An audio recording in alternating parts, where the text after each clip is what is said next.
Never sleep again. Are you afraid of the things that go bump in the night? Do you feel like a zombie after a long night of tossing and turning? Well, then try Dream from LifeWise. Just one tab daily before bed will leave you feeling rested and refreshed every morning. That's right, Dream from LifeWise. Just one simple tab placed on your tongue, it dissolves and let you drift into dreamland.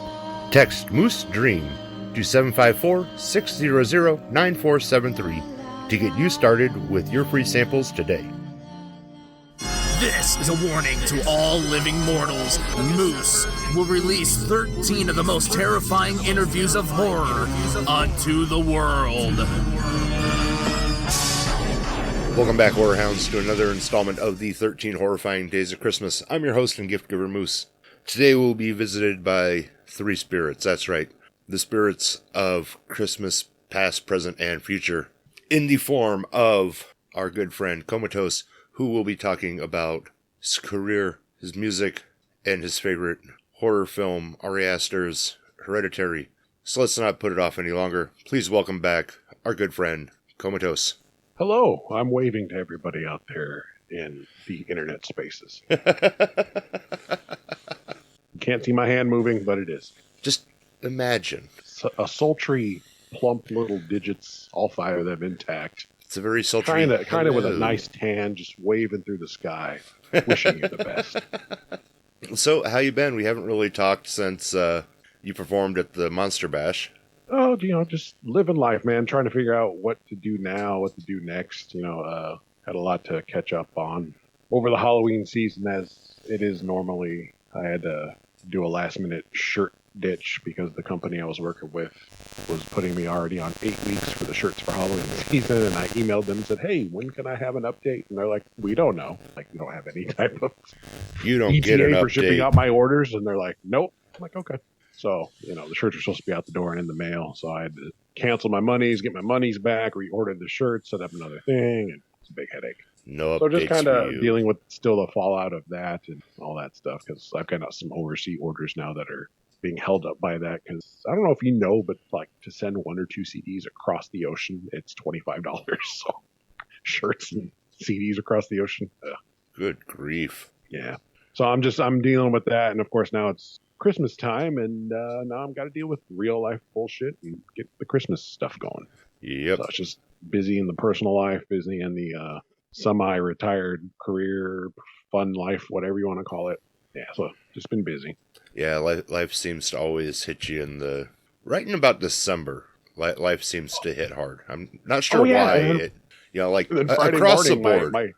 my check engine comes up. I'm like, come on, dude, I don't need this. Thanksgiving night, somebody rear-ended both of my vehicles. Yep, I remember seeing that. So yeah, it breaks it off every so often. Just here's a little dick in your ass. Oh, thank you. It's like, why? Yeah, because I need this right now. It's like, what cosmic bowl of Cheerios did I piss in? Well, it's ups and downs. If we have one up, we got to experience at least two good downs. Oh yeah.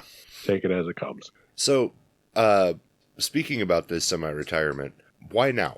Why are we putting Komatose to bed, more or less? Well, it's kind of a long, arduous road I've been down as entity. I've been doing it since I was 18, 17, and now I'm 45. It's a long stretch of life, man. I don't have anything else to say, scary-wise. I've said it all. Like, I've had issues picking up the pen or putting my fingers on the keyboard and saying something new and innovative on how I'm going to kill somebody or eat their skin or some shit like that. I've said it all. I've actually caught myself writing down a lyric, and I'm like, no, that sounds too close to that's actually the same bar I might have wrote earlier, but just in a different structure. I've come across that a lot in the last 2 to 3 years, basically. It's really hard for me to come up with any fresh new killing ideas. This is why I need to just make movies, because movies take 1 to 2 years to complete instead of albums that can be done in, a couple months if I felt like it, more or less. And another big thing is, the local scene here, the horrorcore scene, is very small. I have seen the same handful of people that have come to my shows and horrorcore shows of the for the same, I don't know how long I've been performing, 15, 20 years. It's the same people. It's not getting any bigger. It's not getting any smaller. It's just always the same people.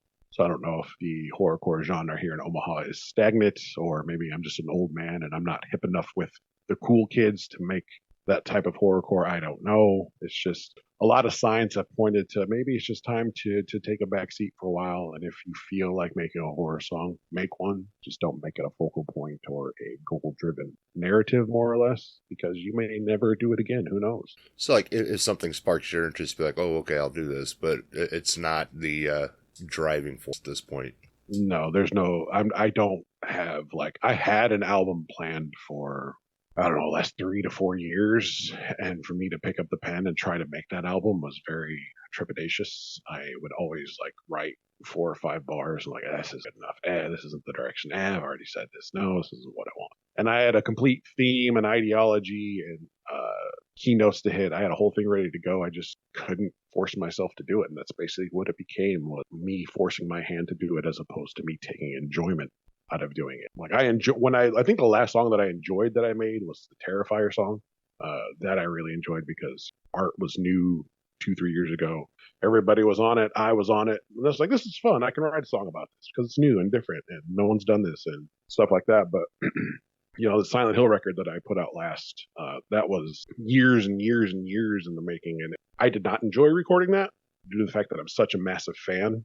And I was nitpicking my own work to a T and really contemplating whether or not a Silent Hill fan base would enjoy this record, whatnot. I was just juggling too many plates, making that, pleasing myself and trying to please others. And it's just why do I do this? I'm 45. I should just be worried about my kids' clothes for the day and what's for dinner and shit like that. Just the normal day-to-day shit. Yeah, I kind of miss, I don't know, it's weird to say if other people can relate, but having nothing to do this last, I don't know, couple weeks, or no pressure of making music, it's just kind of nice. I really kind of enjoy it. I'm making old man death stuff when I feel like it because it's when I feel like it. I have a lot of fun doing that because there's no pressure. So I don't know. It's a big conglomeration of different things, but yeah, it's just kind of the direction it's been going. Well, and peek behind the curtain on my side, and for the 13 days of Christmas, I'll record these 13 episodes, edit them out. Plus, I record January's, so I record and edit 14 episodes. See, then I don't have to do anything until February. Yeah, which is phenomenal. I just have to go on and promote things. Right. It gives I don't even like doing that anymore. It gives me that chance to step back, and it's my reset mode. Yeah. And, start the year over. Totally get that. And that's another thing I don't enjoy about actually, music is the politics of the local scene and having to worry about making sure the promoter makes his bottom dollar anymore. It's I just want to go up there and have some fun and not have to worry about all that bullshit. I see a lot of my music peers getting angry or butthurt or jealous or, oh, that person doesn't deserve this. It's it doesn't matter who deserves what. There's a reason and a place for things and your moments. It's a lot of head mess that I just don't want to deal with anymore. Yeah. No, I get it. I mean, yeah, because you put on events and you're in the music scene. You understand. Yeah. I say, and, luckily we had a pretty easy one. From planning to production, it ran smooth. I pretty much just said, you guys do what the hell you want to do. You tell me how much time you need. And that's what you told me. How much time you need? 40 minutes? I was what? No, never that much. It's yeah, how much you need? Take it. Whatever you need. So, yeah, I appreciate that. But, dealing with you and Strawstone, since I know you guys personally, it's I don't want you guys to be asked out any type of money or have to be snacking on ramen for the next 2 weeks because the show fucking bombed. It's that weighs heavy on my conscience, and I feel bad for shit like that. And say I can say that the end of Monster Bash, the numbers were good. Good. That's good. Not phenomenal, but that was due to some choices that I made on my own. But everything from, I'd say, the music side were really good. Good. That's good to hear. I'm glad. And it's just I don't want to have to put anyone through that or have that on my conscience. I'm reaching the neighborhood of 50. It's time to start to relax and not have to worry about, I don't want to say dumb shit, but dumb shit. I don't have to worry about shit like that. Well, yeah, hell, going into Monster Bash, and Billy from Graveyard Smash can attest to this, because I mean we talked about it a lot. I was stressing because going into it, pre-sales are low. Are people going to show up? Because like this was like my first music podcast event. It was like this weird amalgamation of like a convention and because I had vendors, I had music, I had an interview, I had this weird amalgamation of things. And it's like, are people going to show up? Is it going to do okay? What's the response going to be? So like the lead up to it, I'm glad I dye my hair is what I'm saying. Because it would have been great. I hear you. And that's, it's just, you're not getting any younger either. So hopefully you still find enjoyment out of stuff like that. Oh yeah. And now that, there's a working formula, it's like, okay, I have a formula that works. I can tweak it as necessary and I can, go from there. And I can say that there will be a Monster Bash 2. Hey, we're announcing it early. So I definitely look forward to it. Good. Hopefully you don't lose hair instead of it turning gray. Right. So we've covered the past. Let's shoot to the future. Let's talk about Old Man Death. Yes, sir. Old Man Death has kind of always been there since about, 2002, 2003-ish. There was this website that I stumbled upon. I think it was because of G4 TV, maybe not. OCRemix.com, where all these people from across the globe would submit these video game mixes. And I've been a gamer since, I was 4 years old on the Atari.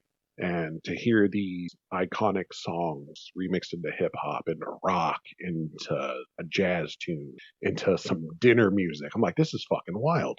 And it's something I've always wanted to do. I love taking familiar tunes and flipping them on their head, coming at them with a new angle or what have you.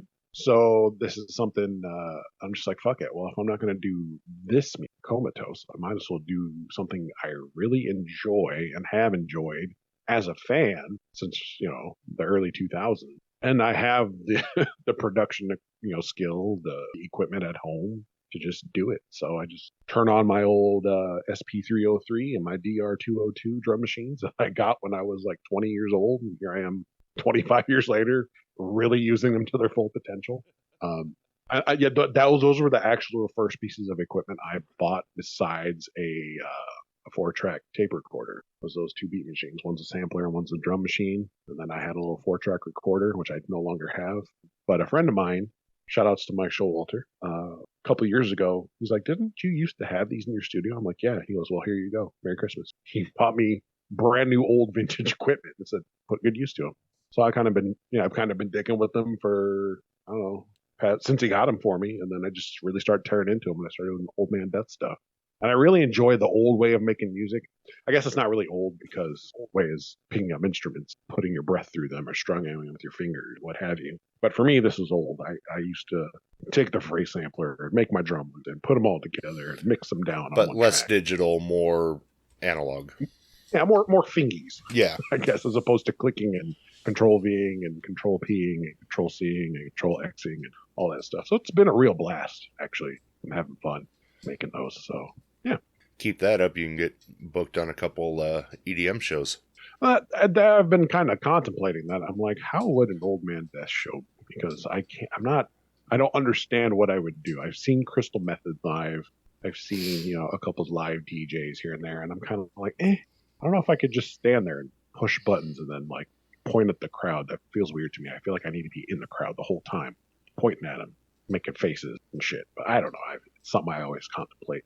Maybe one day. Well, having worked a few EDM shows, there's a couple DJs that have worked the local scene that once they start the track, they'll come out and they'll like hop down, they'll start a pit, or they'll get out and party with the crowd until the track's about over, hop up, start another one. And then, they're basically just changing out tracks, and then they get down and they party with the crowd. Cool. I was thinking about kind of mixing some type of visual element. You know how my shows go. I have no screening. So it's something I've thought about. If somebody actually offers me a show, I'll think about it a lot more. But it's nothing that's on my radar quite at the moment because I'm just kind of getting my feet wet in it so far. I'm kind of throwing down the gauntlet of a next theme album I want to do for Old Man Death, because the first one was the Monster Madness, which is NES, Mad NES, and they were all horror themed titles from the NES era. So it all had a theme tied together. So I'm trying to think of another theme. I started to do a fighting game theme as I released the Streets of Rage remix a couple weeks ago. But then I started doing other ones. I'm like, it's not going quite as good as I'd like it. So I kind of scrapped that. Trying to think of another angle to come from. Huh? Shinobi would be fun. I've actually been down there. I've made a lot of remixes no one's heard, and then I kind of just tuck them away or just delete them. I'm like, it's not good enough, or maybe I'll come back to that. So maybe Shinobi's one that's already done. I just haven't told nobody. Saying Ninja Gaiden had a really good soundtrack too. Yes, actually, lots of 8-bit games have wonderful soundtracks. Yeah, I've listened to video game songs. I probably have 12 to 15 different vinyl soundtracks that are just video game soundtracks, or like remix soundtracks by like 8-bit or Bit Brigade. What's the other bit? Oh, there's a couple bands I have that have vinyls out that are just do the remix thing like I do, and I've been fans of them for forever. Like, and that's what was fun was what the 8 and 16-bit games lacked in graphics. They more than made up for in music.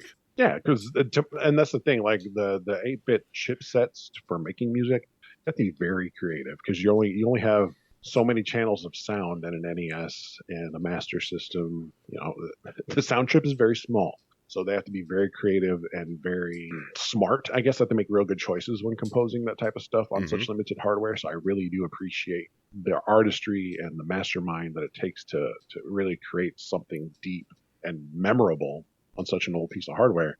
And then for me to take that and modernize it and or give it better, stronger teeth, to me, it makes me happy. It puts a big smile on my face. Definitely gives it a little bit more meat. Yeah, definitely. And if I could be booked on a show with 8-bit Brigade or Bit Brigade, that would be a fun show. Now let's come back to the present and talk about Ari Aster's Hereditary. Alrighty. Now, when we were talking about what to talk about, I asked you your favorite horror movie, and you said objectively it was this. Why Hereditary? Hereditary to me as a movie has the least set of flaws amongst it, because you asked me the question, I said I'll have to think about that, and I probably thought about it for 4 or 5 hours before I came back to you. Yep. Because I really sat there and thought about it. I'm like, what is my favorite horror movie? And that's like a loaded question because no, it really is. It's 25 horror movies, but when I want to narrow it down to what is like the cream of the crop, because that is a question people who love horror get asked. I really had to sit and think. I'm like, well, when it's all said and done, I think Hereditary has the least amount of flaws and is probably the most entertaining in all aspects, whether it's drama, whether if it is actual scares, whether if it is actual gore, whether it is actual lore and story building, question marks, clues, all the stuff throughout. I watched a 6-hour deep dive on Hereditary and was thoroughly enthralled from top to bottom because this guy dissected everything. And I'm like, this movie is amazing. It's just, it has, I can't point out really any flaws in it at all. I see that. I want to check out. Yeah, there's a couple YouTubers that I follow that will just tear a movie down to wild lore. Like he did another one on Ari Aster's other big movie, Midsummer, and he's dissecting the paintings and the colors that keep repeating and how they mean this, and the little princess and what she means to the bear, and it's actually not what you think, and it's this story from this time in 1400th century England that's actually about. And I was like, good gravy. This guy goes deep. And it all makes sense. Like Ari Aster actually thought of this when he wrote the movie. Like he deliberately put that picture in the corner of that scarecrow for me, this meaning of this scene for that reason. It's like, holy crap, that's amazing. And same thing with Hereditary. And the reason why I think Hereditary more is because I think as a kid, I've always been afraid of Catholic horror. I'm myself not religious, but I think if that thing were to be real, it's fucking frightening. There's this force that's always tempting you to do evil, and there's this other force that's always saying do good, and the guy who tells you to do evil is really fucked up. I think Catholic horror and that shit to me is just fun, even though I don't really follow any type of Christianity. I just think it's one of the most fun type of horrors there are, just because all the lore and how everyone believes, or I should say, believe, like the actual statistic is like 82% of people follow some type of religion. So to me, it just makes. Oh yeah, it's funny. I've said before that the Bible is one of the greatest horror stories ever written, and people look at you funny when you say that. Absolutely, Cain killing Abel. Like that's what's more horrorcore than that? Like, Killing your own brother. It's like Why? yeah, there's family slaughter. I mean, there's the Old Children Testament slaughter. is I mean, it's very blood and guts.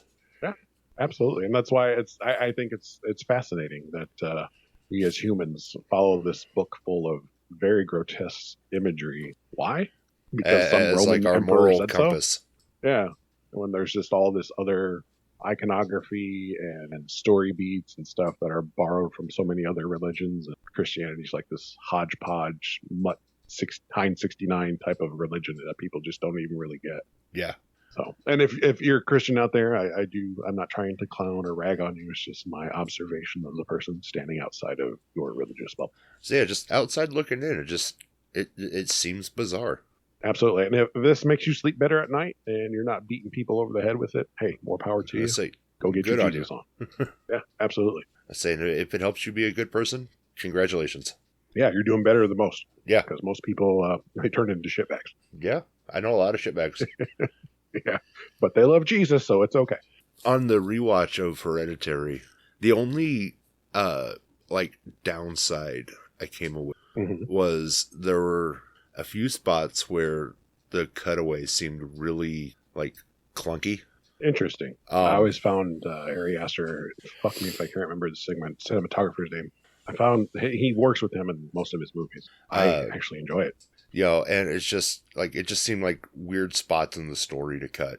But otherwise, overall film, absolutely love the movie. Shot well, stories well written. Like you said, the scares are there, the drama's there, everything's there. And that, to me, that's a key missing ingredient part to a lot of horror flicks currently, or maybe overall, is the actual drama between the characters. Like that's what actually pulls you in and makes you give a shit. Like, oh, don't make these people go through horror things because we are invested. And that's what grabs you by your nape of your neck and makes you go, oh man, this sucks. Well, and I've talked about this numerous times where the one of the things I'll judge a movie on is, am I invested in the characters? 100%. Whether I want them to survive or die, is there any investment in the characters? If there's no character investment, whether it be the killer or the, in this case, the family, what the hell's the point of watching the movie? Yeah, 100%. You're just watching it for a body count. Yeah, and I think a lot of movies miss out on that beat. That's a real important thing. And don't get me wrong, in the right mood, a good body count movie is phenomenal. AKA Terrifier. Yes. Terrifier is just eye candy with a splash of story. And it's okay because it's taking you to a realm of over the top. And you need those things sometimes. You need those things. And then Terrifier 2 came back with story and character development. Terrifier 3 came back with even more. Yeah. So which was good. It's fun to see how movies evolve. But yeah, absolutely.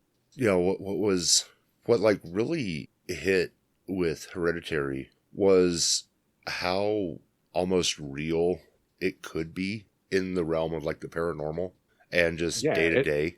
Very much so. I very akin Hereditary to first getting on a roller coaster because you're standing in line, you're waiting to get on. You're excited. Oh, the car pulled up. You're about to get on the car. Okay, ooh, cool. I'm going to get in the car. Oh, I got to put the lap belt on. Okay, we're going to take off. Oh, here goes the train. It's leaving. Oh, here comes the first hill. Oh, we're taking our time. We're getting there. Oh, shit, we're at the top. And then the brakes fucking fall off and you're in complete terror. To me, that's the ride of Hereditary. It's a slow build. It gives you enough to keep you interested. It drops these little clues and hints. And there's some oddities, like, when the grandma is in the shadows, she turns the light on, she's not there. It's like, did she really see her? Did she didn't see her? The dream states that she has. And then finally, when the oldest son comes home and dad's dead and mom's crawling on the ceiling, she's sawing her own head off, she's beating her head on the door. It's like you dropped. You hit the peak of the fucking roller coaster, and now you're fucking holding on for dear life. Well, yeah. To me, a movie should be that.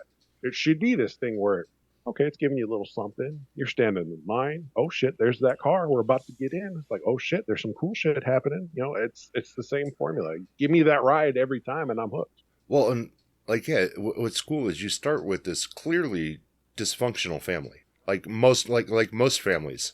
Yep.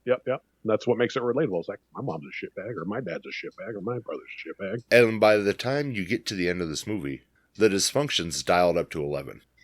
And it's, To say the least. yeah, and it's insane. Like, and it drives home the fact that it could always be worse. Right? Like, Absolutely correct. and My mom could be trying to stuff a demon king inside my body. yeah, So, it's like, Not no a lot matter you can how say shitty out my there. life is, it could always be worse. right. And that's the thing. I've actually adopted that nomenclature from Batman Returns. The Penguin says to that office stooge, "It could be worse. My nose could be gushing blood." And he goes, "What? My nose?" And then he bites him in the face. Yeah. Like, I've always used that. It could be worse. My nose could be gushing blood. And people are like, "What the fuck do you mean?" Well, just trust me when I say what. If you take the supernatural out of it, you have a compelling drama. Yeah, 100%. You know, It's still a good movie. Essentially you have this dysfunctional family who, loses grandma at the beginning, loses a daughter, and then the family doesn't know how to cope. Yep. And just blows apart. And just like any other parent, because I can speak from this, when you lose a child, you search for answers, and you take the path of least resistance when it comes to answers, and that's exactly what Toni Collette characters did. That lady came up to her and said, "Hey, I know this may sound weird, and this may not be normal, but I have been speaking to my child through the afterlife. Maybe you should check it out." If someone offered me that after my child passed, I might look into that. Like, what the fuck? What else do I got to lose? And say, and yeah, I can say I've never lost a child, but if somebody offered me the chance to speak to anybody that I've lost in the afterlife, yeah, 100%. See? And I guess that's a good, just a story beat all around. Make it make sense. Don't just throw shit at the wall and hope that your viewer puts it together for you. Make it make sense. And that's a perfect story beat. That's a good way to drive everyday normalcy into the fantastical supernatural. Someone dies. Well, you've heard of the afterlife. Well, maybe this lady can take us down that road and we can figure it out. And then you can start getting to darker and more creepier and wild shit.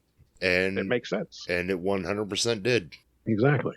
So again, that's why I say this movie to me is the movie with the least amount of mistakes. Yeah. So therefore, it's my favorite, story-wise. Yeah. Everything else is subjective, I guess. Like you said, it's the slow burn ends in a blazing inferno. Absolutely, and that's to me literally that's movies. Yeah, it really does. I hope that his plan for a sequel and potential spin-off can get off the ground, because that would, he's been talking about it for years at this point, but in the movie world, that really doesn't mean anything. You can talk about it for 20 years and it could still get made. So yeah, last I heard, he's trying to kind of keep a world building. He said loosely that Midsummer and Hereditary are adjacent to each other, to the fact that they both deal with keeping away demons. Yeah. He says that is a tying, because the reason why they do the Harga in Midsummer and pick the May Queen is to fend off the famine and the plague that a demon brings to the Harga. And she, of course, does the rituals and whatnot. Of course, with Hereditary, we're dealing with Payman and Kings of Hell. And he said those two things do tie it together, that there is this fantastical world of ancient evils and or demons, however you want to categorize it. These movies are kind of tied together. And he has said that he kind of wants to keep in that realm, to where, the first movie he calls it a family drama, which it is. The second movie he calls a breakup drama, which it is. So if he can come up with some type of, family drama where there's going to be this fantastical demonic horror, give me more. Jab it right into my veins, Daddy Aster, Ari Aster. Well, and I wonder, I wonder what somebody of his caliber could do in the vein of like an American Horror Story in the world that he's already created. I can see something like that. I think like, Ari Aster, give me a limited series of Paimon and his story. Yeah, for sure. But I think with Ari Aster, that would probably be a lifelong endeavor, just because of how much research and nuances he puts into his into his work. It's ridiculous. Like, I'll have to send you those links to those 2 deep dives that I watched. It's just absolutely mind blowing how much work he puts into them. Mind blowing. Because I mean, the world that he's created, and having pulled from real world and mythology and everything else, that there's so much there to be tapped. For sure. And weirdly enough, like the stuff I was working on for the last Komatose album was kind of in the same vein, because I started listening to Ghost a lot, Aster. So I was creating this record called for my fellow brethren, the Fallen. It was going to be where I take a king or a duke of hell and do a story around them, kind of tie it all together with this big thematic thing. So I agree. I want more of the same shit. I'm here for it. Oh yeah. I mean, like, if you look at the way Hereditary ends, you have Paimon. He's there. Mm-hmm. Give me more of him. What's next for him? Give me a little bit. What's next for him? Or you could even give me a prequel and show me how all the pieces were set up to put Charlie's family in that position. Let's see Mom. What did Mom do? She talked about how she tried doing this with, God, I can't remember Toni Collette's character's name, but her brother, her fictional brother in the movie. Mm-hmm. When she's at the AA meet, or the grieving meeting, not the AA meeting, she tells about how her mother made her, was it her brother or her father? I can't remember, starve to death because she was trying to stuff, Paimon inside of him. And the way she would do it is like, well, if you're not going to do this for me, then I'm not going to feed you. And he ended up dying from starvation and shit. Yeah. And they said that her brother was schizophrenic, when no, it was actually just Mom trying to stuff Paimon inside of him. So it's like, I would love to see the whole backstory of Mom trying to ascend to the Queen of Hell's throne, or whatever the fuck she's doing. I say, give me the crazy mom story. Yeah, absolutely. And that's what I'm saying. Like, limited series on each of like the side characters from these movies would be phenomenal. Not quite. You don't have to do a movie wouldn't do it justice, because it'd have to be like Hannibal. You're limited to like 2, maybe 3 hours. Yeah. But if you were to do like a 13 episode arc, you have 13 hours there to play with. Yep. Where you can flesh out this grandiose story of her ascension to Queen to Hell, and how we got to where we were in Hereditary, and maybe a little after Hereditary, and set up for future installments. And it's just the possibilities are endless. And it's the other thing I like about, it's the other mark of a good movie, is when it's done, you want more, and as a fan, you start imagining where it can go. Right. And then you where also think, you would want to take it.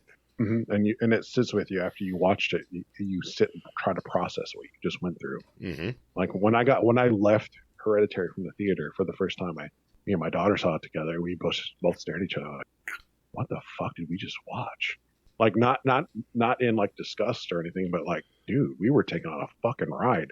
Because the advertisements for that movie didn't make it seem like it was. It was just like, oh, weird, crazy kid has an issue and it's dark. But that was the advertisement scene. And it might have been handed down from her grandma. That's all we knew. Yeah. We didn't expect, ladies floating in the sky sawing their heads off with fucking piano wire alive, and grandma's corpse in the attic and shit. Like, whoa, total after.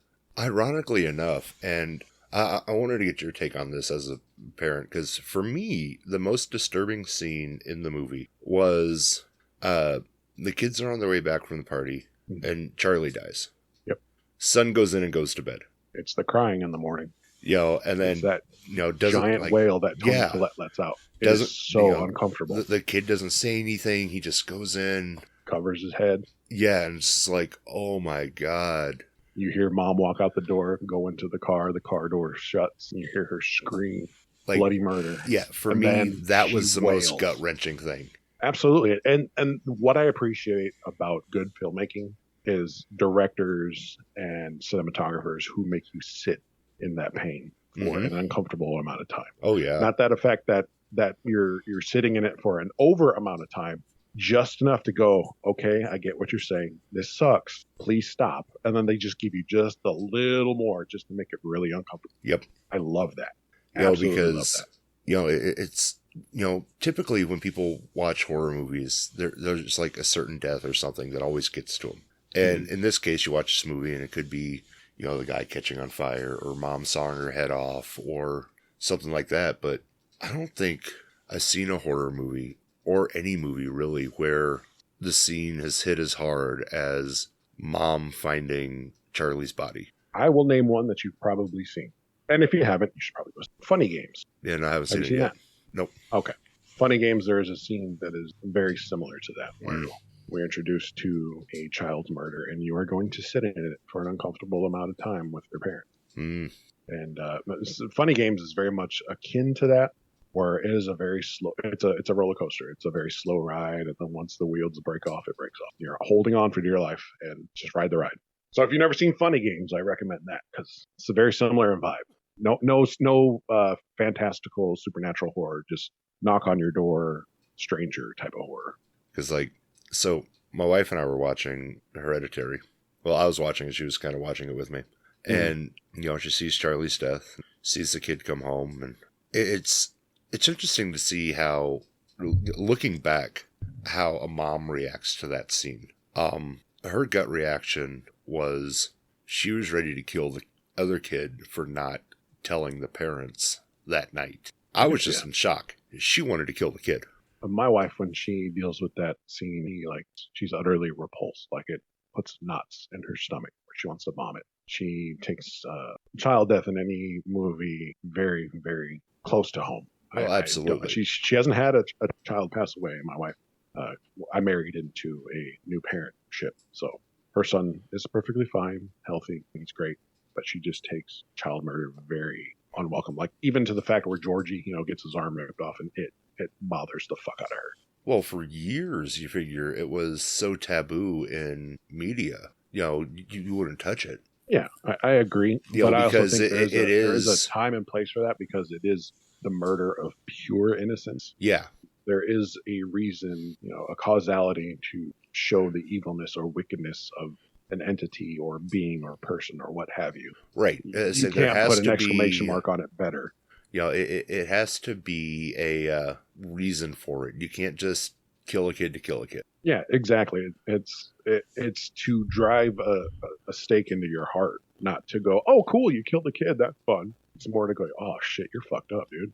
That hurts. It's not the celebration, it's the mourning of it. Like Pet Sematary sets up the whole story. Yep. Terrifier 2, it shows he doesn't care. Terrifier 3, have you seen that yet? It shows he doesn't care. No. It shows how much of an actual fucking monster that being is. So it's like Warranted. It shows you how much you just don't give a fuck.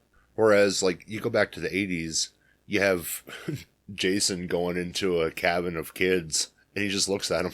Yeah, exactly. It's just, it's I don't know. We have definitely kicked some kickstands off of some bikes, but put training wheels back on others. Oh, yeah. It's a weird dichotomy. And I think as long as it stays in that realm of, it's shown to, like you said, you're killing the innocents. And, this is, essentially a dire straits moment. Exactly. It has its place. It does have its place. We've been doing it since the Bible, guys. Get used to it. Bring it full circle. Yeah, unfortunately, it's a part of day-to-day life. Yep. Kids die, kids are killed. It happens more than it should. Yep. And, people move on. I'm a survivor of having my own child pass away. So, it sucks, but, we got to keep on going, because if we don't, why do we care? I mean, why? The way I look at it is, are we doing our past loved ones a service by not living our lives? Or is that what they would want us to do, is keep going and do the best we can?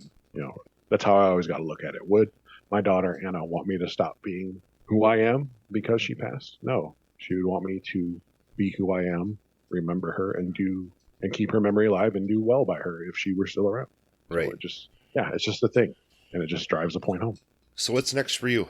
What's next for me? I've been talking with my old Saturday partner, Dave.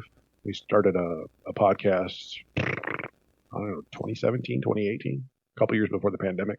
Our podcast actually got picked up by NPR. And as soon as we got onto the radio, I had to dip because I got married, got a new life. Wife's job got in the way of us doing the podcast, and et cetera, et cetera. So I may be hopping back on board and be on your FM dials on KIOS. Was it 91.5, I think, 91.7? So I'm talking to my buddy Dave about making a comeback to Saturday. Don't know if it's going to work out because he's kind of been holding it down for the last 3 years, 4 years, something like that. Because we got out of the pandemic and we started doing lunches car side, eating outside, and then restaurants started to open up. That was probably the last episode or so I did. And he's holding it down since about 2021 by himself. Nice. But other than that, it would be Old Man Death, just having fun, and maybe a Komatose song here and there. Hell yeah. And I've been playing lots of Fallout 76. My downtime stuff. So I'm looking forward to in January.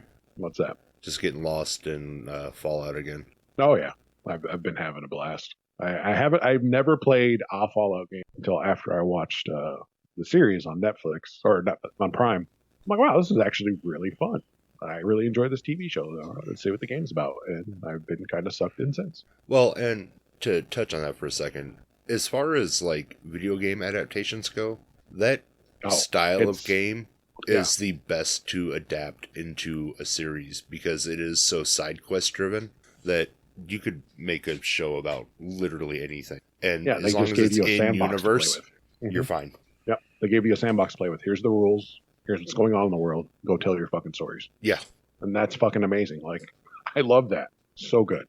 Yeah, and they fucking killed it. Yeah, when I I watched the show, then I played the game for, I don't know, I have a couple hundred hours in the 76 because I'll play pretty much every night after 9 o'clock until it's bedtime. My wife goes to bed around 9-ish, and that's what time basically I'm just left to dad time. So I've been playing. I got a couple hundred hours in, and then after I've been playing for a while, I went back and watched the season again. And I'm like, holy shit! There's like so much shit in this game that's in this fucking series. Like they killed this. Just little things. The TV sets that are in the TV show are the TV sets they use in the fucking game. All the food product placement is all the food that are in the fucking game. You know, the power armor looks exactly. It's just they nailed it. Best adaptation they've ever done.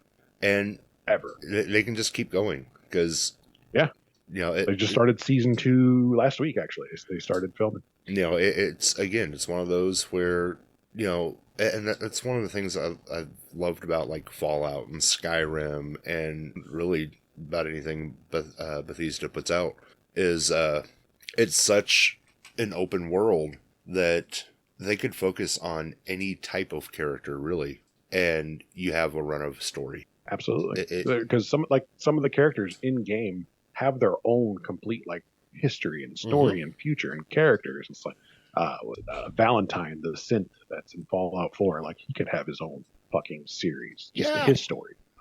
The factions like the Railroad, they could have their own story. The Enclave, all that stuff. It's just there's so many ways you could go with it, and I'm here for it. Like when NPCs have that much history and backstory involved. Yep. Come on. Yep. I'm saying it's ripe. I hope it's not a rug pull where we get like 3 seasons in, all of a sudden like Amazon's like, nah, we're done. Like Santa Clarita Diet or other shit on Netflix where you get invested 1 or 2 seasons. They're like, nope, we're not continuing. Sorry. I know the Netflix model I think is like 5 seasons. Because after 5 seasons, I think Santa Clarita Diet went 3 seasons and it had a hell of a cliffhanger. And they're like, it's over. Sorry, we're not renewing. What the fuck? Why? It just got interesting. So hopefully it sticks around. Where can listeners keep up to date with everything you got going on? Everything right now is at thecutshop.com. That is CUTTSHOP.com.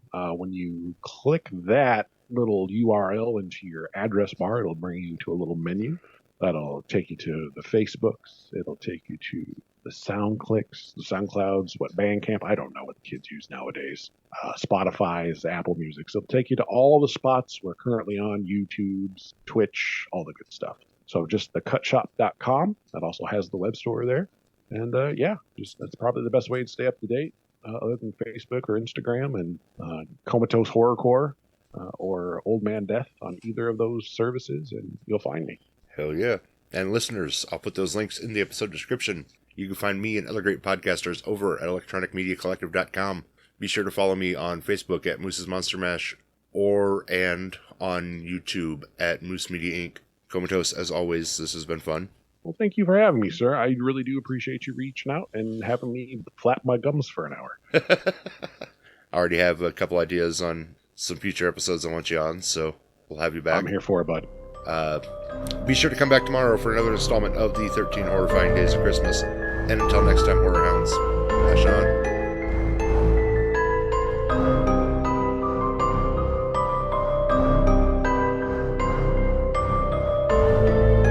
This has been Moose's Monster Mash. Come back for more chills and thrills if you dare.